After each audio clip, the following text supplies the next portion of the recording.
జిల్లాల రౌండప్ చూద్దాం.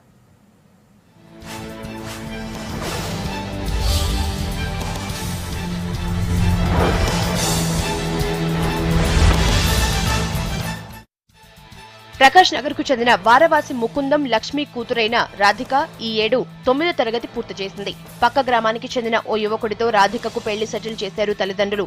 మైనారిటీ తీరని అమ్మాయికి పెళ్లి నిశ్చయించడంతో అలర్ట్ అయిన పోలీసులు వారి పెళ్లిని అడ్డుకున్నారు. కరీంనగర్ జిల్లా జగిత్యాల మండలంలోని వంజరపల్లిలో బోనాల జాతర ఘనంగా జరిగింది. వేడుకల్లో మహిళలు బోనాలు ఎత్తుకుని పోచమ్మ ఆలయానికి ర్యాలీగా వెళ్లారు.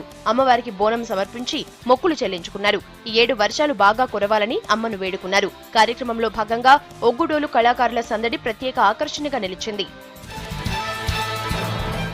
మెదక్ జిల్లాలో ఘోరం జరిగింది. డ్రంక్ అండ్ డ్రైవ్ కేసులో కోర్టు బెయిల్ నిరాకరించడంతో ఓ వ్యక్తి అక్కడికక్కడే హార్ట్అటాక్ తో చనిపోయాడు. రామచంద్రపురంకు చెందిన సుధీర్ రెడ్డి 2 రోజుల క్రితం డ్రంక్ అండ్ డ్రైవ్ కేసులో పట్టుబడ్డాడు. ఇవాళ కోర్టులో హాజరుపరచగా కోర్టులో బెయిల్ రాలేదు. దీంతో సుధీర్ రెడ్డి ఒక్కసారిగా అక్కడే కుప్పకూలిపోయాడు. మహబూబ్నగర్ జిల్లాలో రాష్ట్ర అవతరణ వేడుకలను కనీవిని ఎరుగని రీతిలో నిర్వహించేందుకు కసరత్తు మొదలుపెట్టారు జిల్లా మంత్రి జూపల్లి. జూన్ 1 నుంచి వారం పాటు జిల్లాల్లో ఏర్పాటు చేసే కార్యక్రమాలపై అధికారులతో రివ్యూ నిర్వహించారు. వచ్చే ఆదివారం జిల్లా మంత్రులు, ఎంపీలు, అధికారులు, ఉద్యోగులతో సమావేశం ఏర్పాటు చేసి వేడుకల షెడ్యూల్ రూపొందిస్తామని అన్నారు. పనిలో పనిగా జిల్లాలో జరుగుతున్న పలు అభివృద్ధి కార్యక్రమాలపై అడిగి తెలుసుకున్నారు మంత్రి.